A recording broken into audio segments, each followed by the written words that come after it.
So, you know, the theater, you know, theaters have boards and, you know, they have a legal incorporation and all that. That's that same kind of thing. Again, remember what I said about innovation this morning.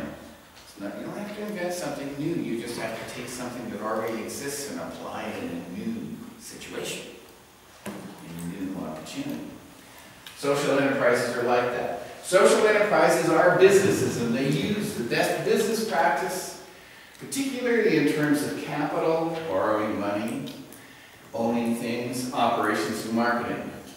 They are, however, they're not for profit in the sense that you can be a shareholder in a social enterprise, but you don't get a dividend. You get a vote, you know, for all of the board decisions. But you don't get, you know, you don't get 25% back on your investment every year. That's normally the way they are structured, which is a great way for a rural community business to get capital. Because the big time investors are not going to invest in a business that only makes 4% profit. They're looking for 35%, you know. But if you can bring your community together, like Powell Bay, 120 people each own a share of my university. That's how we raised the initial capital to start it. They don't get paid from that, but they vote on our board and they have an input into the direction, what we study, what we do. It's a way to raise capital when you can't get it necessarily from the banks, although that's changing, and when you can't get it from the government. You know?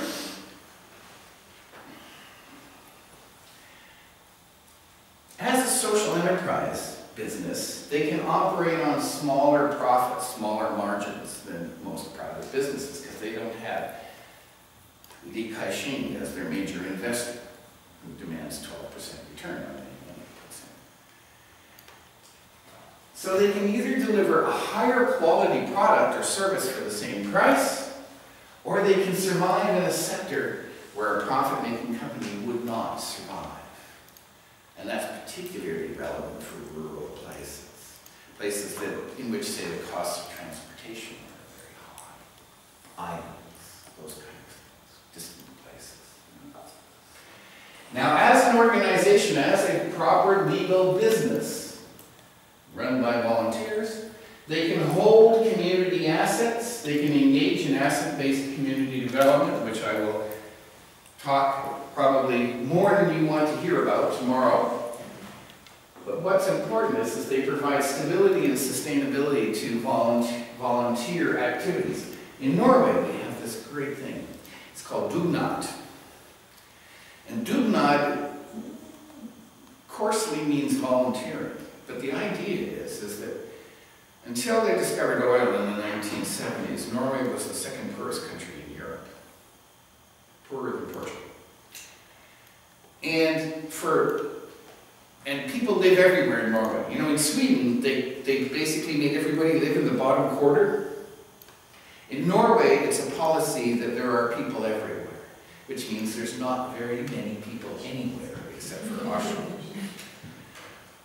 And so in order to build a road into your place, you get together with your neighbors, you build it yourself. That's dugnad.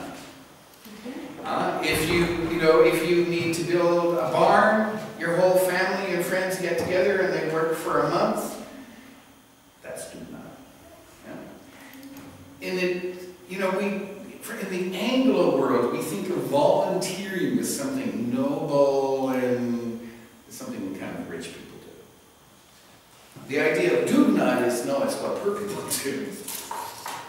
And I think that's a really useful way to think about social enterprises and rural community development, particularly,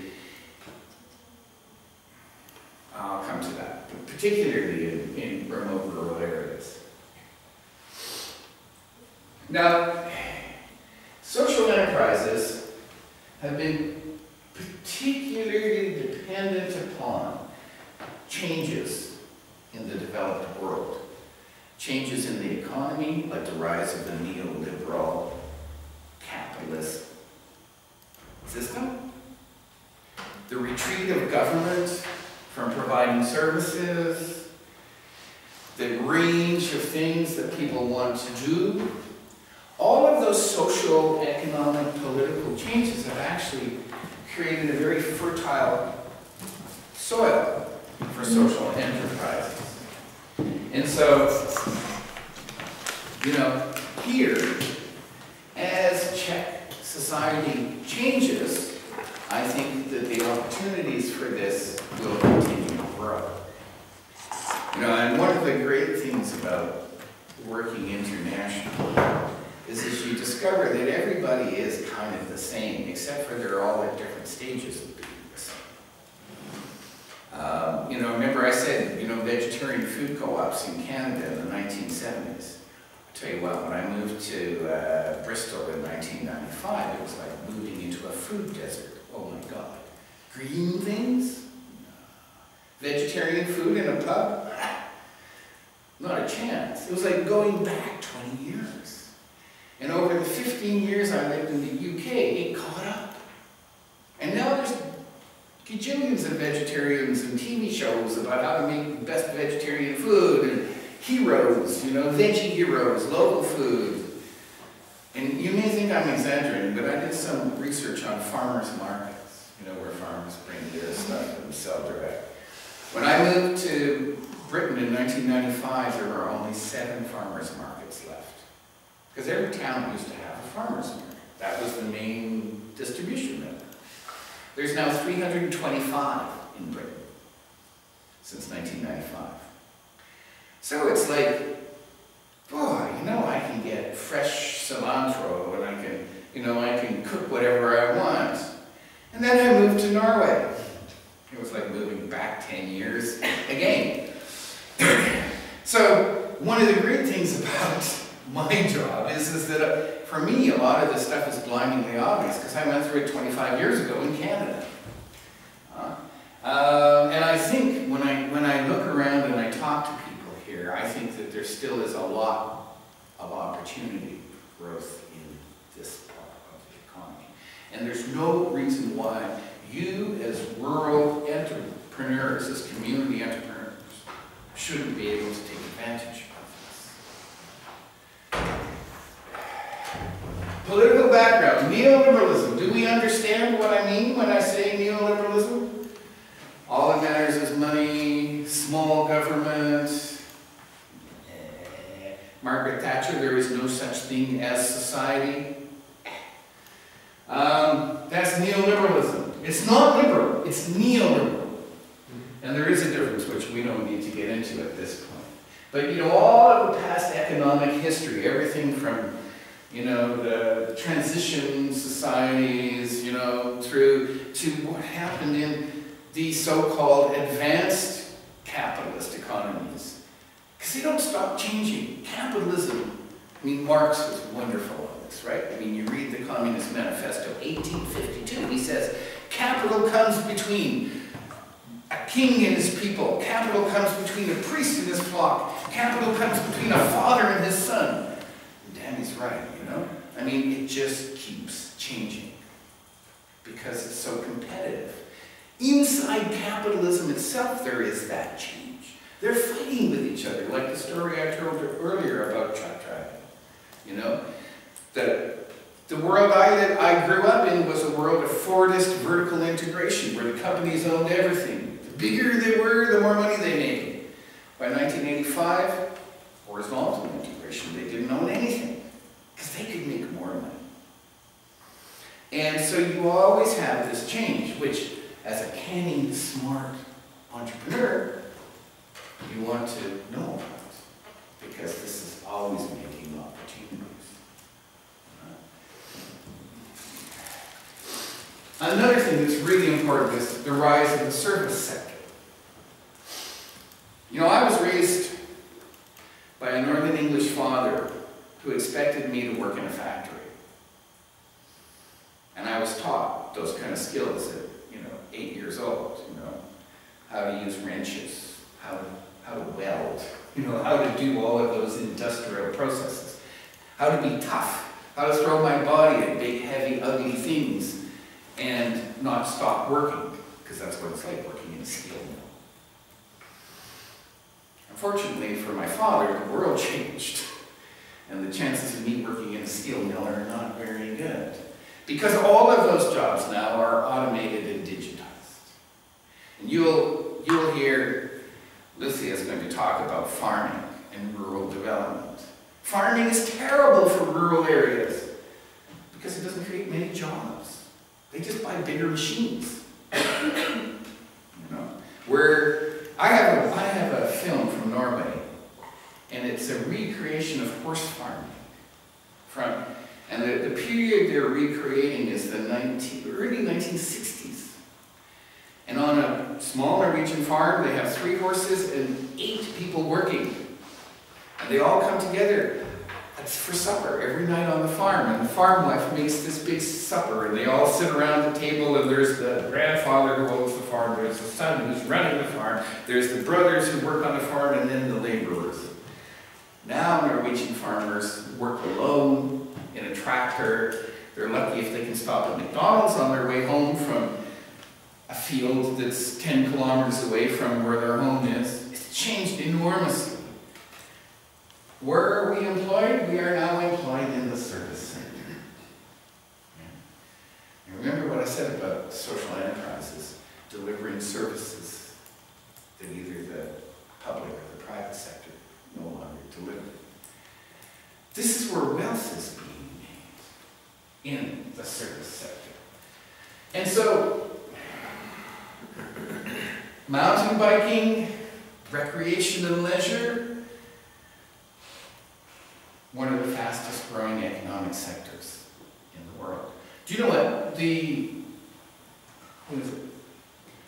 World Bank? The World Bank, they publish every 3 years a review of economic activity across the world. What do you think is the largest economic sector in the world? Guess it. The largest? Yeah, the largest. Generates the most money and the most activity.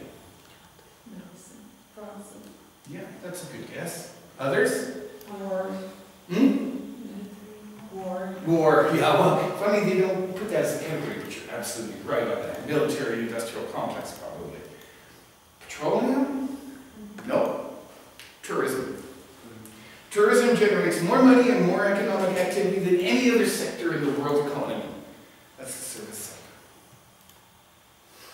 And that's your opportunity. Particularly because in a world of global economy, where everything is becoming more the same, where there's a McDonald's in Delhi, and there's a McDonald's in Beijing, and there's a McDonald's in Moscow. The things that are not the same now have a special value. Things you can't get somewhere else, things that are unique and distinctive, and people are willing to pay for. Because it makes them as a consumer feel special, because they realize the unique value.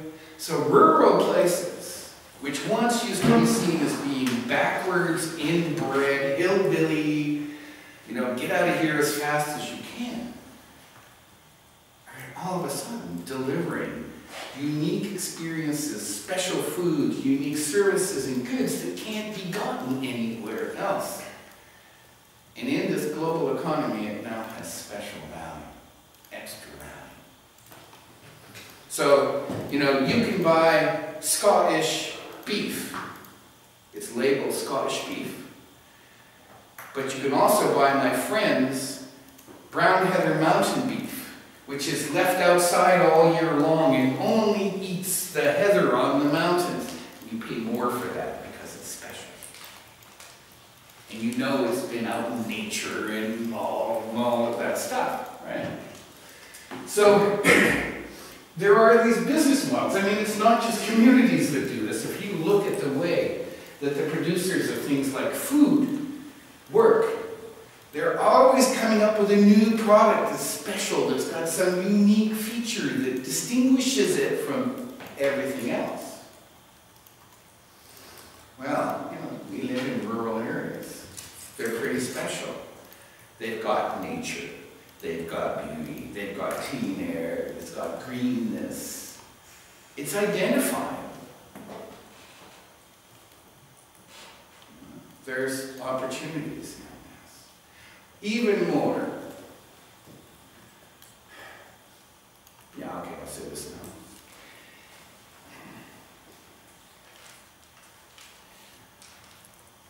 I was talking about Whistler water in the Norwegian Rossbond, earlier. Businesses have learned that if you tie the values of a landscape with a product, people will choose the product and associate it with glacier water, pure ice. Now, as I said, it gets put through a filter and it's just the same as the water that comes out of your tap. But I'm buying Whistler water because it comes from a glacier. What could be cleaner and more natural and beautiful? So that was the first step in this. And it's a useful one to think about. I mean, we already see some of this, and I'm sure tomorrow Mr. Slavko, is it tomorrow? We'll talk a little bit about, Český Krumlov and its unique position, some of the unique culture products, the recipes for food and things. But we've gone even further now. Now, people don't want to just, good opportunity for me to kill two birds with one stone. They don't want to just drink water that's come from that beautiful, natural, rural place. They want to go there and experience it themselves. They want to consume nature in the nature. Which is why, if you look at tourism, I said the largest economic sector in the world, the fastest growing parts of tourism are outdoor adventure tourism and cultural heritage tourism. Because more and more and more people want to go and experience something real and authentic. This is your opportunity, people. If you're a rural resident, in a sense, you're living in one of these authentic, green places. And there is gajillions of consumers out there who live in a little box, get up in the morning, get into a little metal box, drive to work, sit behind a glass box all day, get back in your metal box, go back to their little box. Hitchhiker's Guide to the Galaxy, human civilization is an experiment done by mice. Yeah, it's like pretty bizarre. Those people need, I think people need nature the same way they need to be hugged. That's what the human organism evolved in. That's a demand. That's a market. That's an opportunity for innovative rural community development. It ain't nothing new, and if you talk to your grandfather, it's like, why are people doing this, What's the point, I tried all my life to get out of that, to stay clean, as they come down on their mountain bikes with mud up to here and splattered. It's like, why would people do that, Well, that's because that's partly what we evolved to do. That's partly the world that we became in. So, economic background to this. And then, of course, this retreat, neoliberal retreat. Government does not provide services. Government manages the provision of services. Group Force Security Corps. Sodexo, giving you food at your university. Government doesn't employ people to do this. We manage other people to employ them. But nevertheless, within that, there is this opportunity for you to be one of those providers of service. For example, in Scotland, there's a community forest called Rhys. It's near Aberdeen. And I did a lot of work with them in the early 2000s. And because of the European Union tendering rules, which is something that really needs to be fixed, one company in Scotland has bid to cut the grass for every community in Scotland. They're in Glasgow. So they send these Ouija's out in a truck all across Scotland, and they come and they cut the grass in the cemetery, you know, and on the village green, because they bid cheaper per unit, because they have so many units. But they don't know that we have the village festival on June the 4th, so they come and cut the grass on June the 7th. There's no local knowledge there. There's no sense of a local provision of service to the local community. So I worked with Rhys and a number of other communities in 2003, and with what was called at that time the Deputy Prime Minister's Office in London, to create a new legal category called local service agreements that allowed them to hire the grass cutters in bursts without running foul of this EU tendering thing. We got a bunch of lawyers, you know, right? And then a bunch of people to go, no, you have to change this or it will fail according to EU law.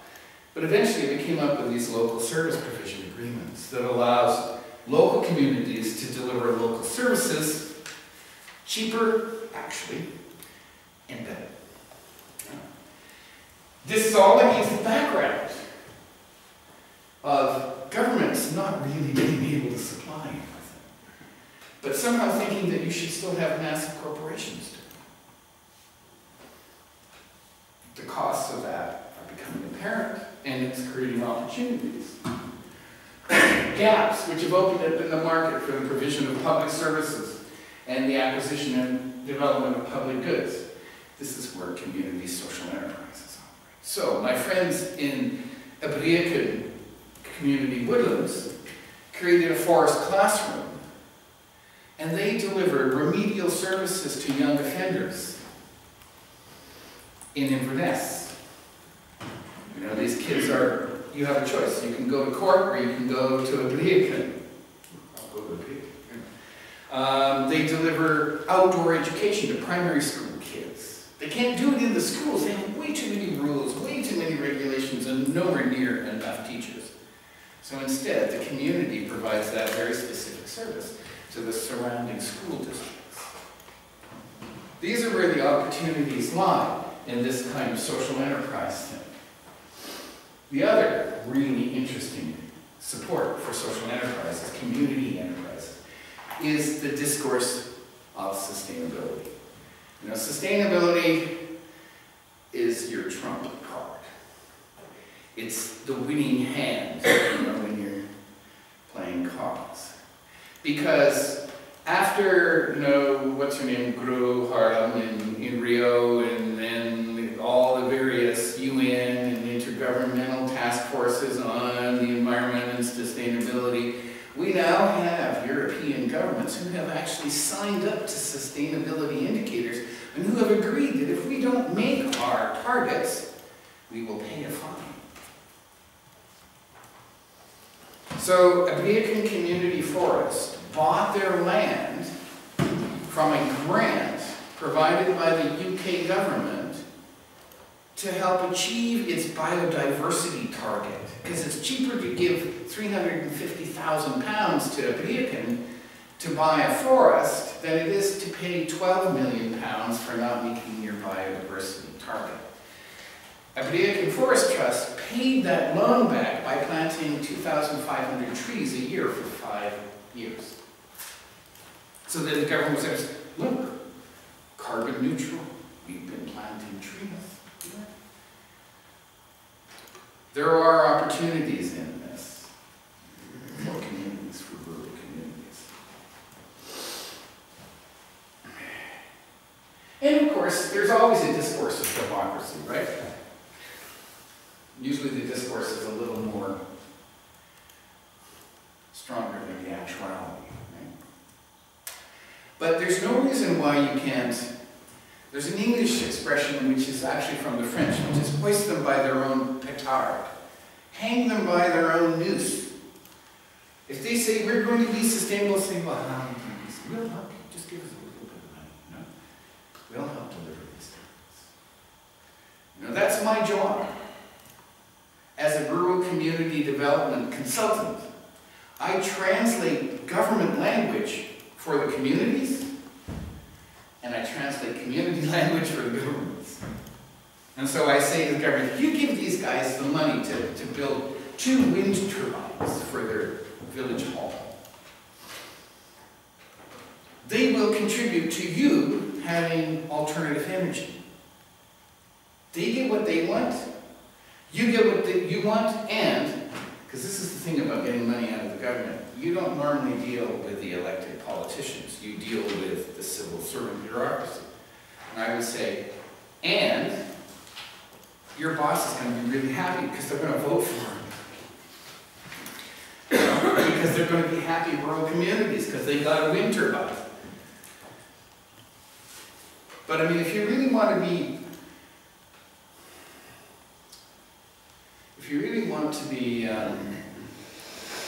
what's the word? Disruptive. If you really want to change things, you know, there's some handles you can grab and work.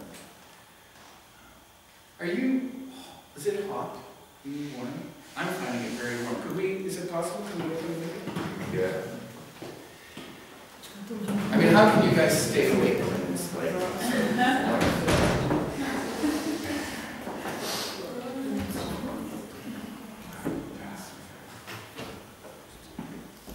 Now, what's really interesting about this idea about community development, community ownership, is it actually started out in cities, in American inner cities. It was about empowering poor black neighborhoods, you know. I mean, because America's the worst of it. You know, if you don't go there and experience it, it's really hard to imagine. You know, you should go into certain parts of Miami and, oh my God, you know, it's like a war zone. And it's, you know, in Scotland, I did a very interesting piece of research on social benefits of forestry for the Forestry Commission in Scotland. And they had me go into 2 housing estates in Glasgow, Castlemilk and Drumchapel. Now, Drumchapel is 35,000 people living outside of Glasgow, in the middle of nowhere. It's 15 kilometers from Govan, which is where they all came from, in the center of Glasgow. They were moved out there in the 1960s. There's these huge tower blocks. It looks like a prison. And the people there, if your parents are on welfare and have housing, when they die, you inherit the right to have the housing. So we now have 3 generations of Scots living in poverty, outside of the system. And honest to God, you go to Drumchapel, yeah, you know, the menace, you know, that you're an outsider, who are you anyway, you know, is really, really, you feel it. It's so interesting. What is interesting is they have community woodland in Drumchapel as well. And of course, you know, everybody loves, particularly in Britain, to kick the poor people, you know, they're lazy. It's not always the case. I mean, a lot of those people are there because they're being camped. We went to a graduation ceremony for a course in Drumchapel called Glasgow Green Rangers. Glasgow Green Rangers. And these people, they took this kind of 13-week, once a week, they went into their little community woodland, which you would think isn't a woodland. You would think it's just a scrub piece of land with a few trees growing on it. But for them, it was like, and they learned how to clear the trails and how to cut trees and how to operate a chainsaw. And at the end of the 13 weeks or however long it was, they had a graduation ceremony, and they get a certificate that allows them to apply for a job as a parkie. That's somebody who works in the parks in Glasgow. I'm going to be a parkie. And you should have seen it. It was just amazing. First of all, they all dressed up like it was the Oscars. You know, I mean, the guys were wearing suits, and the women were wearing strapless gowns. You know, it reminded me, because I grew up in a slum in Canada, a place called Surrey, and one of the Surrey jokes is, "What do you say to a guy from Surrey in a suit?" Will the defendant appease Rhys? You know, there is a little element of that in this drum trial. It was amazing. But we were interviewing people, and I said to this, we started talking to this one guy, he says, oh, it's been great, you know. He says, I have anxiety, you know, hyper-anxiety disorder. He says, before I started this Green Rangers, he said, I never went out the house door for 18 months. I couldn't bring myself to get out of the house. But this is great, you know, once a week they come and get me and I go out, and he says, now I can go out. I mean, can you imagine? Not being able to go outside your front door for 18 months. That was this community. And that's the impact that this kind of social enterprise activity can have. Yeah? This empowerment, this bringing people in. So it's got a lot of social goods as well as economic ones in that sort of sense. But it ain't just urban, it's rural as well. And like I've already said, locally developed and supported things, they have local knowledge, so they target the market more effectively, and they don't require anywhere near as large investment. You know, we don't need these investment angels with 25 million pounds of capital. So these social enterprises can be, not necessarily, but can be more productive and efficient ways to intervene in that market failure, to give things, to provide things that aren't there. So there's two ways to see, you know, rural enterprise. One is, you know, to provide stuff to these city people living in the boxes that they can't get.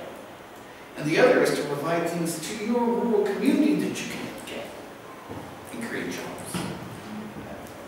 I mean, things like, there's a community called Achmelvik on the west coast of Scotland. And they built a new village hall. And in the village hall, they built a dentist's clinic. Because they couldn't get dentists. It's really hard to get rural dentists and doctors in many rural places. They want to be in the big city doing, you know, heroic medicine.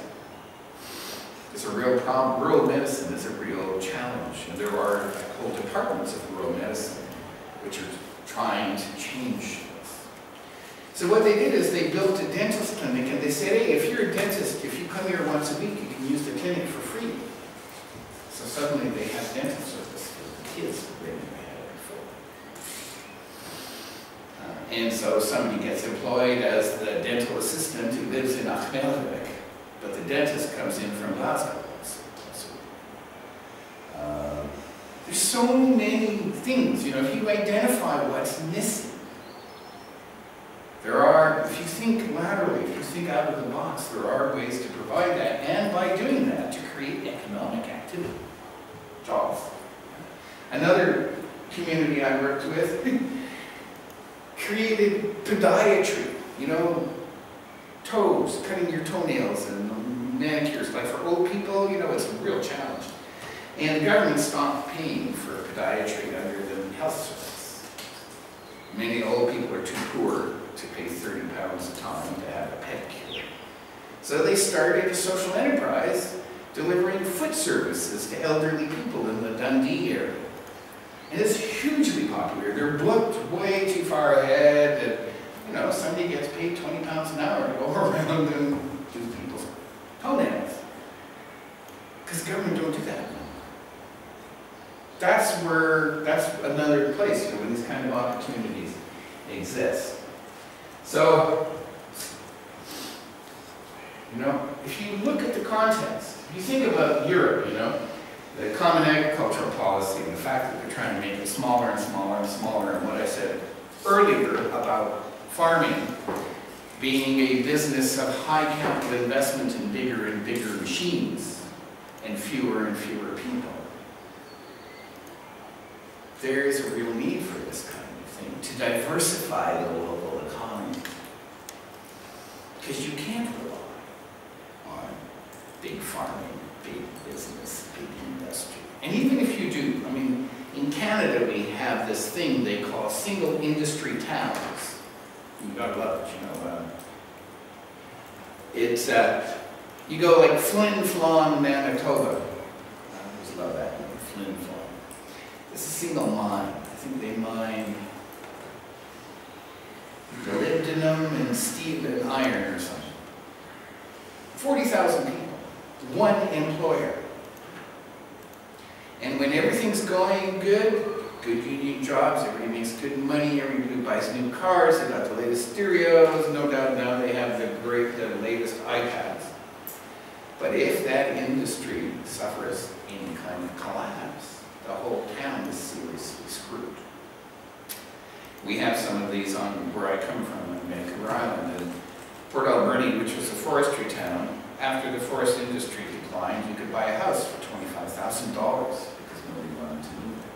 That's the danger of depending upon big industry, big government, big investment.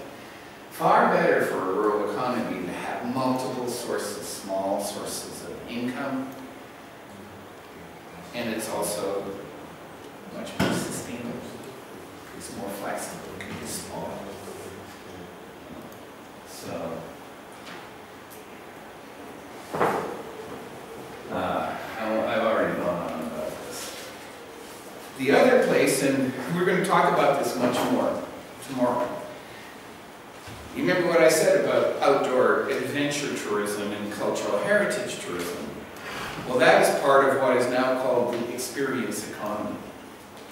And Lucy's going to talk about that in more detail. But this is clearly, to my mind, like I was telling you earlier about the mountain bike races, and you know, the people, it's not just the races, all the rest of it, the people come to ride on the racetrack, don't they? You know, all these mountain bike members. Yeah, and they spend money in the local economy. Of course they do. So, you know, you can even have a social enterprise like an ecotourism enterprise. Even run by the community or run by a private group of people who make a community to deliver this.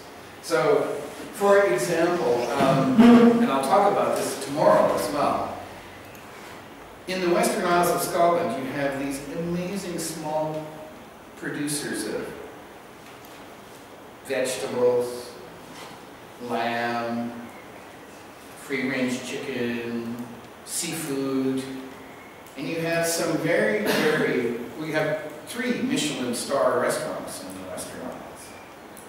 And of course their Michelin star comes from the fact that they're using local produce. But how do you get the local produce from 25 producers to 1 restaurant? You form a social enterprise, which is all about the Hebridean Food Network, which pays somebody to drive around in a van twice a week and pick things up and deliver them, or to use a boat in some cases, because the only way you can get to these Michelin-starred restaurants is by boat. That's a social enterprise. But what it's doing is it's enabling private enterprise to flourish. You know, it's delivering the services that's needed for a market of that size. You can do this. I'm doing it right now in Norway. I've got a project which is about connecting growers with big chefs. You know, so the chef says, can you grow me courgette flowers? And the grower says, well, how much are you willing to pay? And they go, well, okay, you know. But then you've actually got to get them there. And we're actually working right now on providing a logistics service to connect a network of suppliers and users. So many opportunities, so many opportunities. And let's not forget, you know, we're so used to thinking about rural areas as deprived. I mean, I have colleagues, the people who I actually used to work for, make their entire career going, oh, it's so terrible in rural areas, oh my God, we're so disadvantaged, you know, it's like so far to everything and everything is so expensive. Rural people are, we need money, you have to give us money. And I know professors who made their entire career do it, and still do it. Are you kidding me?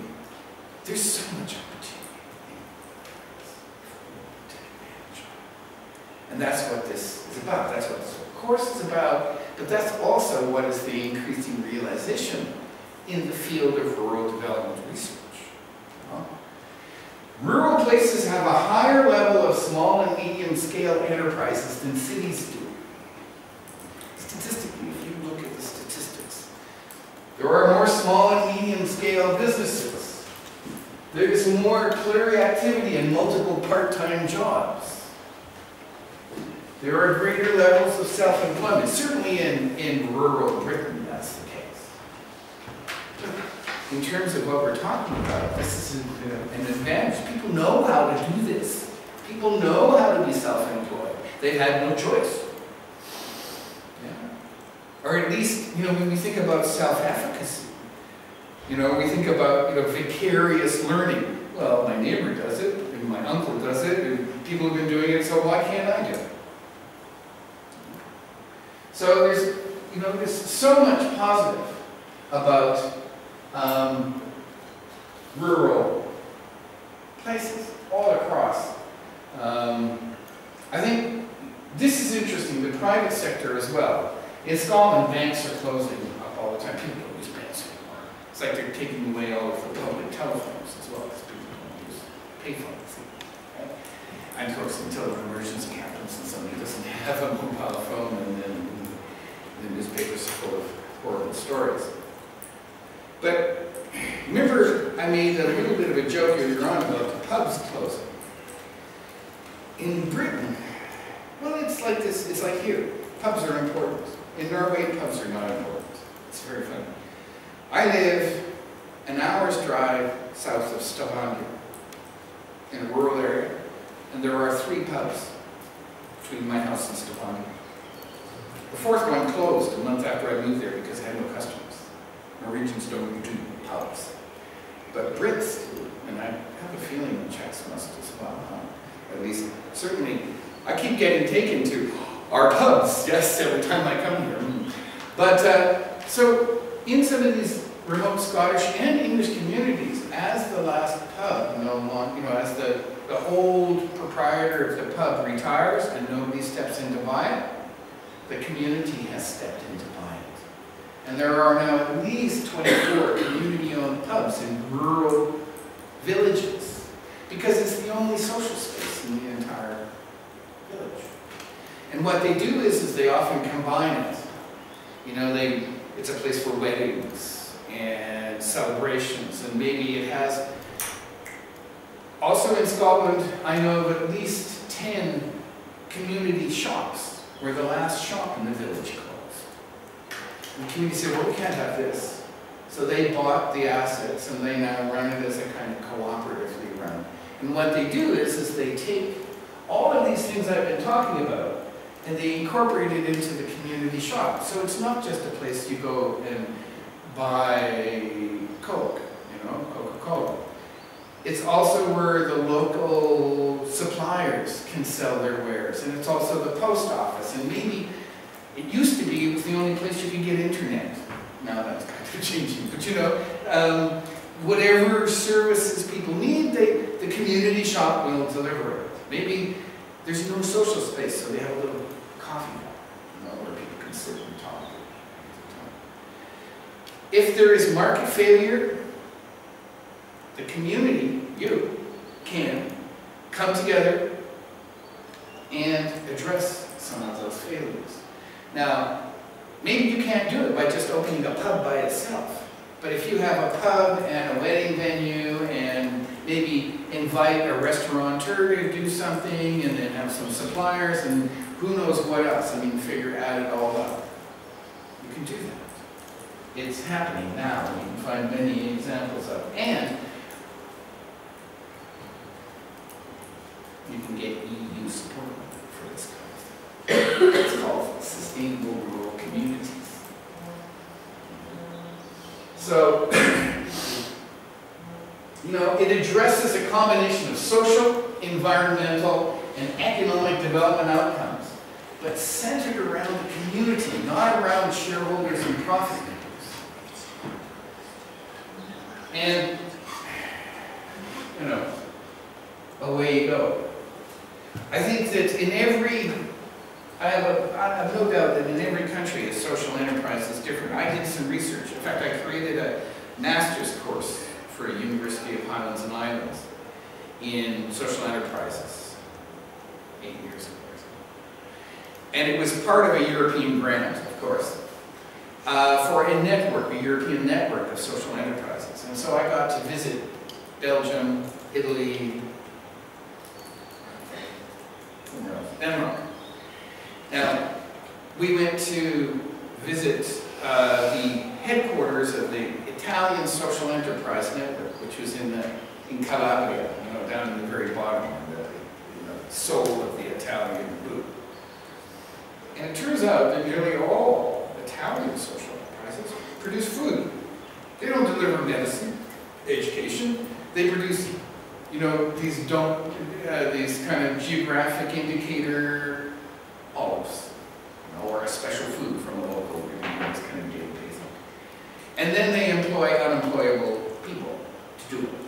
So it's a social enterprise. In Belgium, it's all about recycling for some reason. Everything, the Belgium Social Enterprise Network is all about, they collect all your old clothes. Nearly all recycled clothes in Europe goes to Belgium and then is marketed to Africa. And they're all sold in markets in Kenya and Sudan. So there's so many different things you can do with a social enterprise. What you have to do is look at what the need is here. What is the economy? What is the politics? Where are the opportunities? What are people already doing on the ground? And figure out your own opportunities. And I think that's really the main message about this whole business about social enterprises. And you gotta love it. A business with primarily social objectives, whose profits are principally reinvested for the purpose in the business or the community, rather than being driven by the need to maximize profit for shareholders.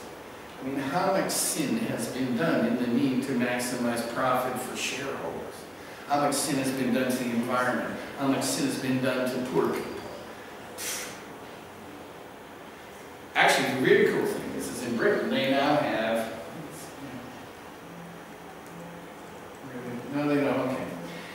They now have a new legal kind of company called a community interest company. They passed a law in 2008. And a community interest company is, in fact, a social enterprise, legally incorporated with share capital, but it cannot produce more than 6% profit. Any profit above that has to be reinvested in the business or distributed into the community.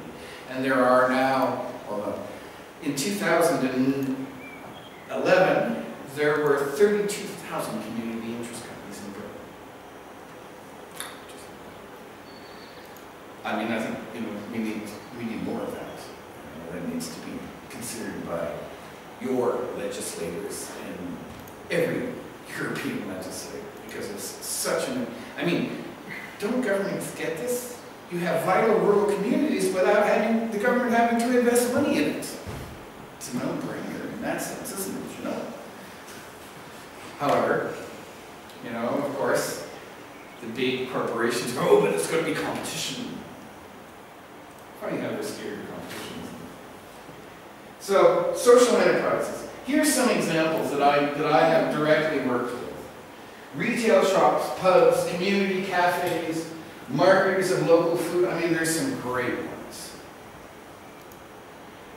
In Stornoway, in Lewis, they're used to doing things their own way. Stornoway is a religious succession community. So you had the Church of Scotland, and the people in the Western Isles went, it's too papist. They still use that word. And so they made a new church, which was much more rigorous. But then a bunch of them said, that's still not rigorous enough. So first you have the Church of Scotland, then you have what's called the Free Kirk of Scotland. And then you had a splinter from that called the Wee Free Kirk of Scotland. And now you have the Wee Frees. And so as a result, until last year, ferry boats did not run to the Western Isles on a Sunday. That's the Sabbath. You'll go to hell. The whole 21st century economy ground to a halt on a Sunday. That's a pretty distinctive area. I mean, I used to go to meetings on a Monday morning because I worked for Lewis Castle College at the University of Highlands and Islands. I had to go on Saturday because there was no ferry on a Sunday, and I had to stay overnight. And you couldn't do anything on the Sunday. All the shops were closed. Women are not allowed to do laundry. I mean, you're taking the Sabbath in vain. I mean, all of these kind of things. It's wrong. They started a social enterprise making chocolates. And they hired disabled people and people with mental handicaps, so they got some money to employ the unemployable. And they have one of the most desirable chocolate brands in the UK. In Shetland, this is a great one. Somebody started a social enterprise called Shetland Soap. And again, they started making soaps and perfumed lotions and all of that kind of stuff. And they really high quality, really care about quality, and they had a local graphic artist who made beautiful packaging. And now Shetland Soap is the brand you find in expensive London hotels. Done a very good job. And they again, they hire people who are otherwise unemployable. I mean, there's a Scottish joke about it. It's Gibson Wimps, or no, Gibson Simps, sorry. But I mean, it's people who would normally not be hired, and so you have to make special arrangements to support them, all that stuff. And they do, and they produce this incredible quality soap. They had this great idea 2 years ago. In Britain, you get fish and chips, lots of fish and chips, right? Chip fat is a special waste that cannot be disposed of in normal ways. Like if you dump 30 tons of chip fat in the ground, that's bad for the environment because it's been burned and it's full of it. So all of the chip fat, in fact 30 tons a year, no, 300 tons a year, is shipped off of Shetland Islands onto the Scottish mainland and trucked actually down to northern England where it's processed as waste. So they started, the Shetland Soap people started the Shetland biodiesel business. And they went to all the chippies, because the chippies had to pay to get this fat taken away. They said, if you give it to us for free, we'll take it away. So then they set up a little biodiesel plant. They convert the chip fat to biodiesel and they sell it back to the local communa to use in their work trucks. Social enterprise. It's good for the environment, it's good for the local economy, it's good for people who wouldn't otherwise be employed. And I already told you, elder care, medical dental care, social care, Community assets like halls. I was part of a Scottish Government fund. In fact, I'm somewhat responsible for this use of the term community assets in Scotland. And it was realized, that these halls, these village halls, actually were really valuable assets in the late 20th century. And so, for example, the big lottery fund, who funds a lot of stuff in the UK, a lot of community stuff comes from the lottery fund. They're very funny. It's called the Big Lotto Fund. They have a big ritzy headquarters in London. And they call themselves Big. Oh no, just call us Big. I'm like, no, you can't be serious. Yeah, we're Big. It's like something out of Batman comics, like, whoa, that's big, and they're big. And they're all, super urban city Londoners. And then they had a community assets fund that I was on the steering committee of. And basically we encourage them to see assets the way you're going to see them tomorrow when I teach asset-based rural community development. And they invested in these community halls to do all sorts of amazing things with them. Because if you give people the opportunity and you let them use their creativity,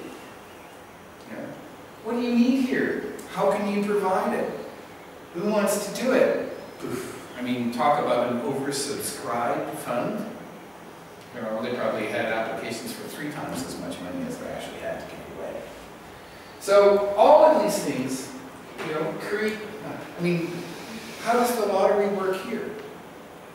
You know, does the lottery, do they have to give 50% of the money they take in to charity and to that kind of thing? In most countries, that is how it works. Most countries, the lotteries, you know, when you play the lottery, anything that's not a prize goes to good cause. No, it's not profit.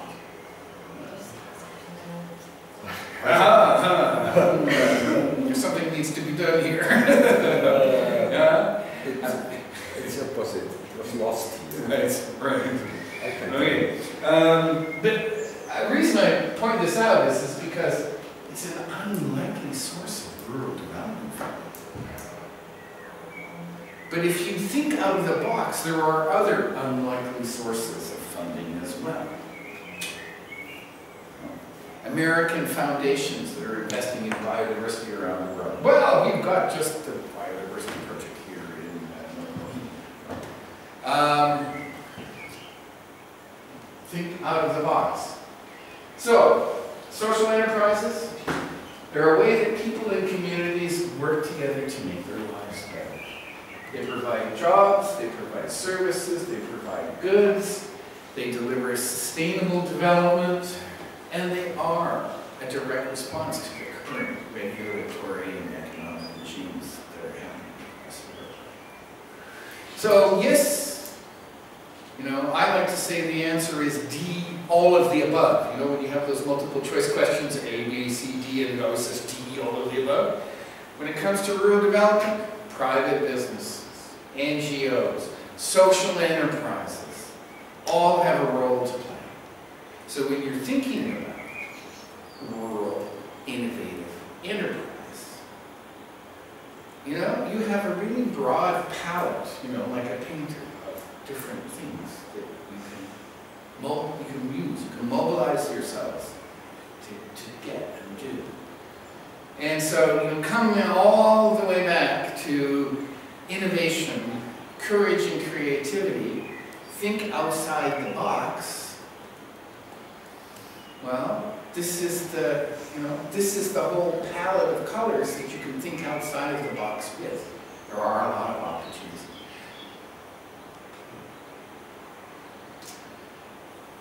There's so many good ways to do this. I'll end with a little bit of a heartwarming story here, right? I was on the board of a Scottish government fund called Rural Voices, a community research, action research fund. And we gave money, small amounts of money, to communities who wanted to do projects. This was at the beginning of LEADER. You know, is there LEADER here? LEADER funding from here? Back in 1999 or 8, when it started, it's not like that now, but LEADER used to give, if you had a project, like let's say we want to build a community-owned energy company with wind turbines, and we're going to erect 5 wind turbines, and we're going to take the profits, we're going to invest them in making our houses more energy efficient, and then when that's all spent, we're going to invest it in building new facilities in the community.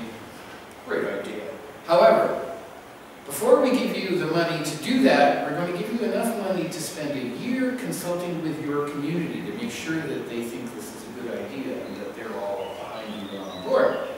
We want you to go out and research your community. Is that okay with it? Rural Voices was about teaching these communities how to do research for themselves. So remember I talked about the elder care, you know, the old people having to move to the city of Dundee instead of staying out in the Ochil Mountains. That was a LEADER project that they were applying for. And so we taught them how to do a questionnaire, door-to-door questionnaire, so they could go back to LEADER and say, yeah, 69% of the people who live in our community support this. Oh, okay, here's $250 million, get the pounds. No. In this fund, there was all sorts of really interesting things. We did not fund the project, just the development of the capacity of the community to participate in this competitive. We had these 2 15-year-old girls come. And they come from a place called Meagle, which is in the middle of nowhere. And they were like, there's nothing for teenagers to do. You know, everything's far away. We have a bus pass for school, but it ends at 4 o'clock. And there's no youth centers. So we want £1,000 to buy 100 disposable cameras. And we're going to give them to the people in the high school to take pictures of what a shitty place Meagle is to be a teenager. That's a cool idea. How many? Okay, no, you can have 2,000. Get 200 cameras. So they went and they did, this is before digital cameras, right? You know, you used to buy those disposable cameras that have a roll of film, you send a camera to the company and they send you the pictures. And they did this, they made these, they were really 15-year-old girls, they were really difficult to work with, if you can imagine. You know, we had meetings, it's like, I just want a hamburger, you know, some of all those things. But you know what? They did it, and 2 years later I'm reading the local paper in Bulgaria, and they got £500,000 for a new youth center.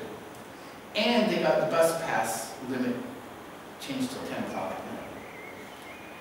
You know, and it's that combination of, you know, working together, building a community, thinking outside the box. I mean, whoever would have thought of taking photographs from 100 disposable cameras.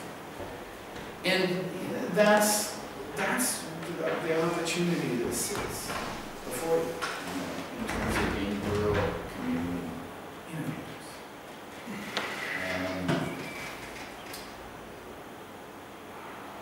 There you go. We'll leave it there. I mean, you know, you can have dreams of being a rural community innovator tonight, and then you can come back tomorrow going, oh, but there's problems. No, not a hearing check. You know, it's different because we have. Okay. So, yeah. But nevertheless, like I said earlier, yeah, I mean, everybody has problems. It's up to us to find our own solutions. Yes, okay. Thank you for staying late. Yeah.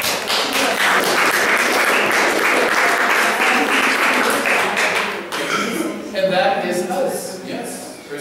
This is it for today, yes. In terms of lectures.